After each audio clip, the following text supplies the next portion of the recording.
আমি এখন রাজাপুর ইউনিয়ন সাধারণ সম্পাদক।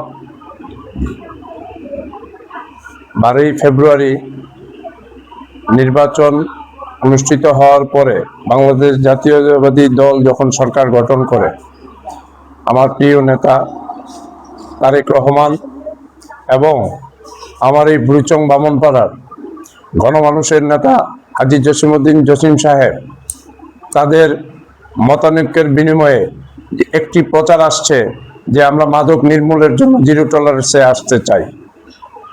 এই কথা আসার পরে আমরা বিভিন্ন ইউনিয়ন পর্যায়ে এবং বিভিন্ন ওয়ার্ড পর্যায়ে আমরা হাজী জসিমউদ্দিন জসিম সাহেবের নির্দেশ পালনের জন্য বিভিন্ন জায়গায় আমরা এই মাদক নির্মূলের ব্যাপারে মত বিনিময় করি। আমি গত 27শে মার্চ আমার নিজস্ব কার্যালয় রাজাপুর ইউনিয়নের 2 নং ওয়ার্ড পাচুরা গ্রামে আমি সর্বসাধারণকে নিয়ে আমি একটা মত বিনিময় সভা করি এবং সর্বসাধারণের উপস্থিতিতে একটি কথাই আসছে যে আমরা মাদক নির্মূল চাই। এই মাদক থেকে আমাদের ছেলেমেয়েরা নষ্ট হয়ে যাচ্ছে, এই মাদক থেকে আমাদের পরিবেশ নষ্ট হচ্ছে, শিক্ষার মান বিনষ্ট হচ্ছে। আমরা এই ব্যাপারে তারা সম্পূর্ণ আমাদের পাশে থেকে একমত কাজ করতে রাজি এবং তারা সন্তুষ্ট মাদক নির্মূলের জন্য। তবে আমি অত্যন্ত মর্মাহত, বেশ কিছুদিন যাবৎ মাদক নির্মূলের ব্যাপারে আমরা মিটিং করার পরবর্তীতে সময়ে বিভিন্নভাবে বিভিন্ন ফেক আইডিয়া এবং বিভিন্নভাবে বিভিন্ন জনে মন্তব্য করে আসছেন। আমি দয়া করে অনুরোধ করব, আপনারা যেই বিভিন্নভাবে ভালো মানুষ সম্বন্ধে বিভিন্নভাবে কথা বলছেন বা মাদক যাতে বন্ধ না হয় এই ব্যাপারে প্রচেষ্টা করে হুমকি দুমকি দিচ্ছেন, আমাদেরকে দয়া করে আপনারা এই জিনিসগুলো থেকে বিরত থাকেন। আমরা ভাববেন না দুর্বল নয়, আপনারা জানি সবকিছুই। আর যে লেখালেখি করছেন আপনারা এগুলা থেকে বিরত থাকেন। এখন এই লেখার বিরুদ্ধে আমরা এই ওয়ার্ডের পক্ষ থেকে আমরা এবং ইউনিয়নের পক্ষ থেকে তীব্র নিন্দা জানাচ্ছি। আমি আশা করব আপনারা স্মাগলিং আমরা বন্ধ করতে পারবো না 1760 গজ, কিন্তু আমরা চেষ্টা ত্রুটি রাখবে না। আমি যেহেতু 1 নং রাজাপুর ইউনিয়নের সেক্রেটারি হিসাবে, আমার বাড়ি রাজাপুর ইউনিয়নের গ্রাম পাচুরা 2 নম্বর ওয়ার্ড, আমি চেষ্টা করব অন্তত পক্ষে আমার গ্রাম, আমার পাড়া, আমার সমাজ মাদক মুক্ত হোক, স্মাগলিং মুক্ত হোক। তারা আমরা স্মাগলিং করতে বাধা নাই, বিভিন্নভাবে ব্যবসা তার সাথে জড়িত থাকে। যেমন মনে করেন রাত্রেবেলা তারা মাছ নিয়ে যাচ্ছে, কিন্তু মাছের ক্যারেটের মাধ্যমে তারা গাঁজা বহন করে নিচ্ছে, তারা জিরা নিচ্ছে, জিরার মাধ্যমে তারা বাবা ট্যাবলেট নিয়ে যাচ্ছে, যেটা বিডিআর প্রশাসন পর্যন্ত তারা অভিহিত আছে। কিন্তু আমি গতকালকেও প্রশাসনকে অনুরোধ করে জানিয়েছি, নগর যে হায়দ্রাবাদ রোডের মধ্যে 1-1.5 মানুষ তারা উপস্থিত ছিল। বিডিআর এর সুবেদার সাহেব, আমি কথা বলছি রাত্রে 10টা সাড়ে 10টার দিকে, ওনাকে অনুরোধ করে বলছি আপনার যে ডিউটি অফিসার আছে তাদেরকে অবহিত করেন। উনি আমাকে আশ্বস্ত করেছেন উনি যাবেন।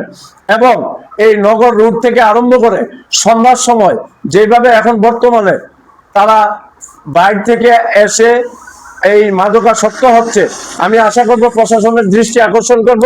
মাগরিবের পরে যদি কাউকে দেখা যায় অন্ততপক্ষে এই বিষয়টা অবহিত করার জন্য, যে যাতে অন্ততপক্ষে এই মাদক এই ছেলেরা আসে বাইরে থেকে এসে আমাদের গ্রামের যে ছেলেরা আছে তাদেরকে যাতে নষ্ট করতে না পারে। আর আমরা বিরত থাকবো এই জিনিসটা থেকে, যাতে আমাদের ছেলেমেয়েরা অন্তত পক্ষে লেখাপড়ার সাথে সম্পৃক্ত থাকে। আর আমি আজকে এই বিষয়ে অনুরোধ করে জানাচ্ছি আপনাদের সামনে, এই আমার পাচুরা গ্রামের যদি পাচুরা মাধ্যমিক বিদ্যা নিকেতনের কোনো ছেলে মেয়ে কলেজ পড়ুয়া বা সালের পড়ুয়া ক্লাস রাত্রে 9টার মাধ্যমে বা 8টার মাধ্যমে যাতে অন্তত পক্ষে বাইরে না থাকে, বাজারে রাস্তায় ঘাটে চলাফেরা না করে। আমি আরো দৃষ্টি আকর্ষণ করে বলছি আপনাদেরকে, এই খঞ্জুনি থেকে আরম্ভ করে পাচুরা বাজার থেকে খঞ্জুনি পর্যন্ত একটা রাস্তা, এই রাস্তার মধ্যে স্কুলের ছেলে মেয়েরা সবসময় আনাগোনা চলাফেরা করে। আমি বিশেষভাবে আপনাদের মধ্যে অনুরোধ করে যাচ্ছি, তাদের মা বাবাকে বলতে যাচ্ছি, তারা যেহেতু 8টার পরে ওই রাস্তায় যাওয়া আসা না করে, এবং নগর যাওয়ার যে বর্ডার বেল্ট আছে হায়দ্রাবাদ পর্যন্ত, ওইখানে যাতে তারা অন্তত পক্ষে এই ব্যাপারে সচেতন থাকে, বাইরের কোনো লোক হুন্ডা নিয়ে এসে আমাদের ছেলে মেয়েকে নষ্ট করতে না পারে। আমি প্রশাসন, টিউনু মহোদয় এবং আমার ওসি মহোদয়ের দৃষ্টি আকর্ষণ করছি। এবং আজ গতদিন আমার এমপি মহোদয়ের সাথে 2 তারিখ বাগুরমোড়া আমরা একটা প্রোগ্রামে আমাদের লুৎফুর রহমান ওসি সাহেব যথেষ্ট পরিমাণে সচেতন এই ব্যাপারে, এবং ওনার উদ্যোগে 300-400 লোক এই পর্যন্ত বিভিন্ন মাদকাসক্তে বিভিন্ন ভাবে সাজা হয়েছে 1 মাস থেকে 6 মাস পর্যন্ত। তো আমি সকলের দৃষ্টি আকর্ষণ করছি এবং সকলের সহযোগিতা চাচ্ছি। সর্বোপরি যারা মনে করতে পারেন বিভিন্ন ভাবে লেখালেখি করে আমাদের মাদকের যে নির্মূলের ব্যাপারে আমরা পদক্ষেপ নিয়েছি, আমাদেরকে ভয়ভীতি দেখিয়ে বিভিন্ন ভাবে লেখালেখি করে অন্ততপক্ষে এটা বন্ধ করতে পারবেন, এই ব্যাপারে নিশ্চিন্ত থাকেন। আমরা অন্ততপক্ষে হাজী জসিমউদ্দিন জসিম সাহেবের নির্দেশে বাংলাদেশ জাতীয়বাদী দলের অনুসরণ করে অন্ততপক্ষে তারেক জিয়ার দৃষ্টি আকর্ষণ করব, এবং তারেক জিয়ার কথা অনুযায়ী আমরা মাদক জিরো টলারেন্সে আনবো ইনশাআল্লাহ। এই অঙ্গীকার করে আমি আমার বক্তব্যটুকু শেষ করলাম। আসসালামু আলাইকুম। বাংলাদেশ জিন্দাবাদ, তারেক জিয়া জিন্দাবাদ।